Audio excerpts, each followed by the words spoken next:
Hallo. Was? Wir machen jetzt ein Video. Ah, anscheinend. Ja. Willkommen auf meinem Channel. Ich bin Calypso. Das ist Jona. Ich habe ihn jetzt ein bisschen überrumpelt mit diesem Video, aber auf meinem Channel geht es um das Thema Stricken. Auto. Lärm. Brum, brum, brum, brum. Auf jeden Fall haben wir uns gerade 2 Flat White bestellt und Jona möchte besprechen, was er als nächstes stricken wird. Und dafür befragt er jetzt das Orakel.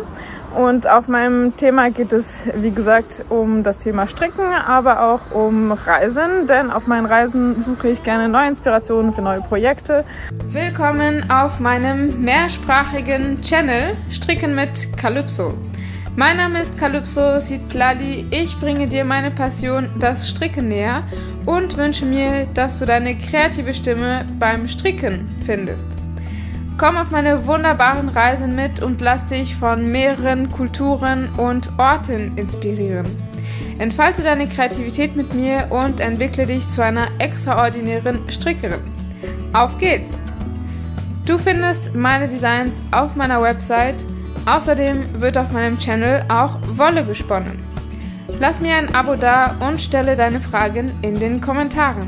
Ich freue mich sehr auf dich. Und um meine Kreativität ein bisschen anzukurbeln, wenn ich auf Reisen bin. Deswegen schau gerne meine Videos über Mexiko. Was hast du schon gemacht? Du hast schon?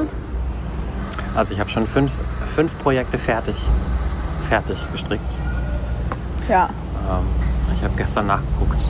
Ich habe am 4. angefangen. Am 4. Was? 4. Letzten Mai. Monat? Ja. 4. Mai. Du strickst jetzt seit einem Monat, bist du jetzt dabei? Seit einem Monat bin ich dabei. Und bislang habe ich einen Schal gemacht, 2 Scrunchies, eine Loop für den Hals und eine Mütze. Und jetzt möchte ich gerne was Größeres machen. Ich habe an ein Oberteil gedacht. Und Jonathan hat seine Mütze ausgepackt. Hallo. Und so sieht die aus. Sein Loop hat er jetzt nicht dabei, aber die Mütze ist richtig gut geworden. Da ist hier so ein kleiner Kürbis drauf. Und ja, jetzt hat er sich bei mir abgeguckt. Und ich finde, für einen Anfänger, der erst einen Monat strickt er schon richtig gleichmäßig. Und ja, ist einfach eine super schöne Mütze geworden. Ja, dann werde ich wahrscheinlich schon wieder langsam Richtung Prag zurücklaufen. Da kannst du dich natürlich noch dazu bestellen. Also ich finde das, find das fantastisch, weil ich noch nie eine Mütze hatte, die mir gut gepasst hat. Weil ich so einen Bumsschädel habe. Ja. Und das ist natürlich was Besonderes, wenn dann das wirklich passt und selbst mit einem Dutt gut aufsitzt. Ja, weil Jona hat lange Haare. Und nicht, also vielleicht hätte sie ein klitzebisschen kürzer sein können, weil sie dann doch schon ein bisschen ins Gesicht reinzieht. Aber ich finde es besser, wenn da ein bisschen Platz ist.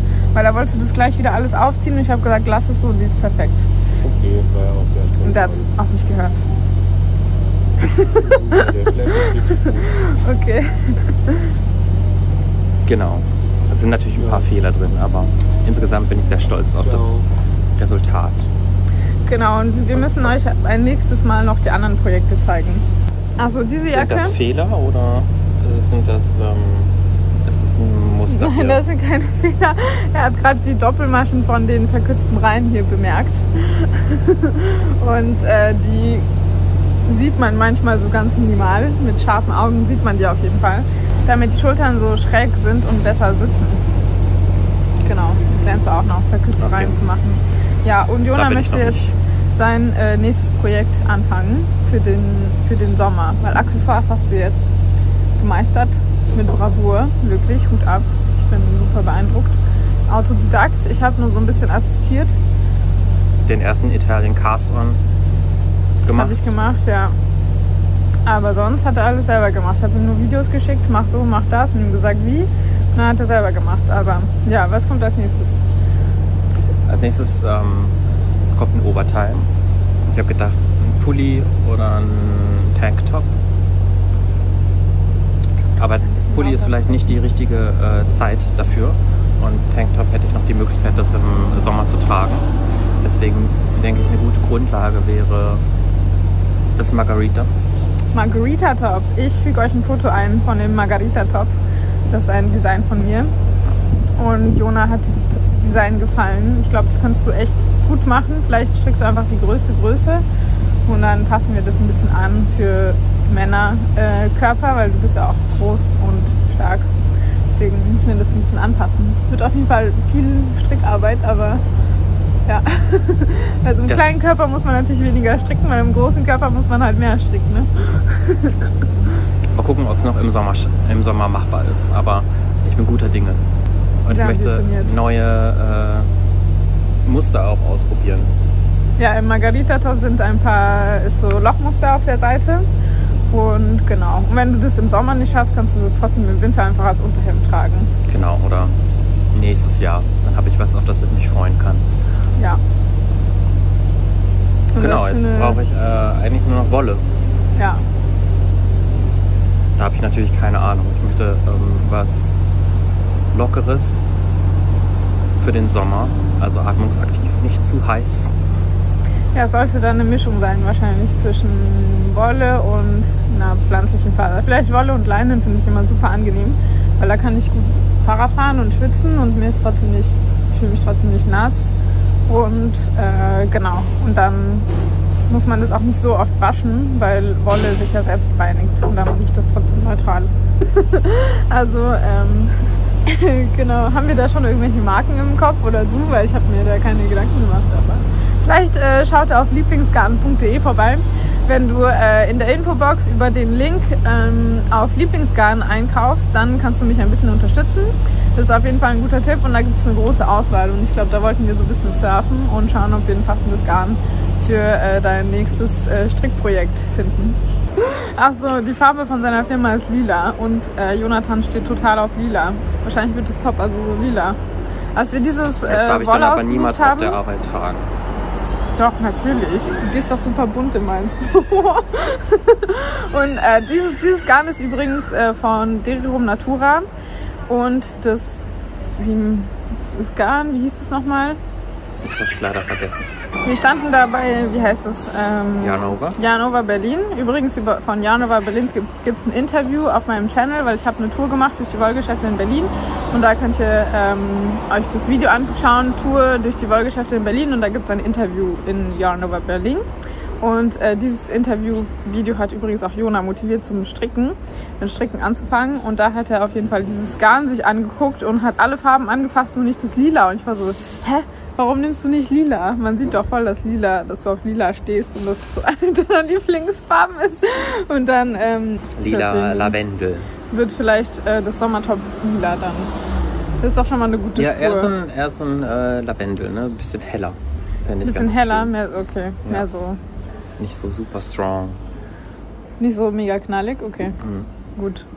Ja, willst du ein bisschen scrollen oder nicht? Also wir sind jetzt auf Lieblingsgarn. Strick- und Häkelgarne. Und dann können wir hier ein bisschen in die Filter gehen. Filter. Farben. Saison. Frühjahr, Sommer. Und dann Farben. Violett. Rosa, Rot. Gibt's Violett? Ah ja, Violett. Vielleicht noch Türkis. Das fände ich auch Türkis. Cool. Garnart. 2-fädig, 3-fädig, 4-fädig. DK. Wofür steht DK? Lacegarn. Double Knitting. Das ist eine Garnstärke. Artikel anzeigen. So, wir haben jetzt hier die Filter gemacht. Also Schachmeier wird hier angezeigt. Schachmeier ist eine gute Marke. Sandnes Garn kann man auch gut mitarbeiten. Das sieht schon mal gut aus. Das Tahiti, Schachenmeier. Ist vielleicht ein bisschen... Nicht knallig genug, die Farbe. Jetzt bin ich eher so auf dem Knalligen, ja. Was ist überhaupt für eine Zusammensetzung? Produkteigenschaften, 99% Baumwolle, 1% Polyester. Das würde ich eher vermeiden, weil Baumwolle leiert so ein bisschen aus. Also ich würde, wenn dann eine Mischung aus Baumwolle mit Wolle. Aber reine Baumwolle ist auch so ein bisschen hart und dann tut es ein bisschen in den Fingern weh. Ja, je dünner das Garn, desto mehr musst du stricken. Aber wir wollen ja nicht an das Resultat. Aber im Sommer willst du ja was Dünnes, willst du ja auch ein dünnes Garn. Du willst ja nicht ein super dickes Garn. Wenn du so ein dickes Garn wie das hier hast, dann wird dir ein bisschen warm. Weil Wolle hat ja so Memory und es springt ja dann zurück in seine Form. Und Leinen ist dann so ein bisschen, fliegt mehr so. Das ist gut. Sandnes Garn Leinen ist doch ganz schön. Vielleicht können wir das in die engere Auswahl tun. Ja, wir brauchen was Peppiges. Wir wollen keine... Poppiges. Lana Grossa Campo. Campo, vamos al campo. Die ist gut. Du musst ein bisschen Geduld haben. Ich bin so jemand, ich klicke immer 1000-mal auf etwas drauf, weil es so ein bisschen länger braucht zum Laden. Das gefällt dir? Ah, das da? Das ist schön. Merino Cotton Austermann. Und das ist nämlich 55% Merino und 45% Baumwolle. Und das sind so Mischungen, die ich toll finde, persönlich. Ich habe noch 5 Artikel. Für das ganze Jahr. Lana Rossa Landlust. Jonathan hat gerade ein Faible für Lana Rossa Landlust Sommerseide. Die ist so ein bisschen meliert. Ja, das ist cool. Und die Landlust ist auch ein Klassiker. Ja, auf jeden Fall halten wir euch auf dem Laufenden, was so passiert. Apropos Lauflänge. Wie sich das so entwickelt mit Jonas neuem Strickprojekt. Und er lässt sich bestimmt nochmal interviewen demnächst, oder? Dann essen wir klar. wieder. Ja, okay, cool. Dann tschüss, bis bald.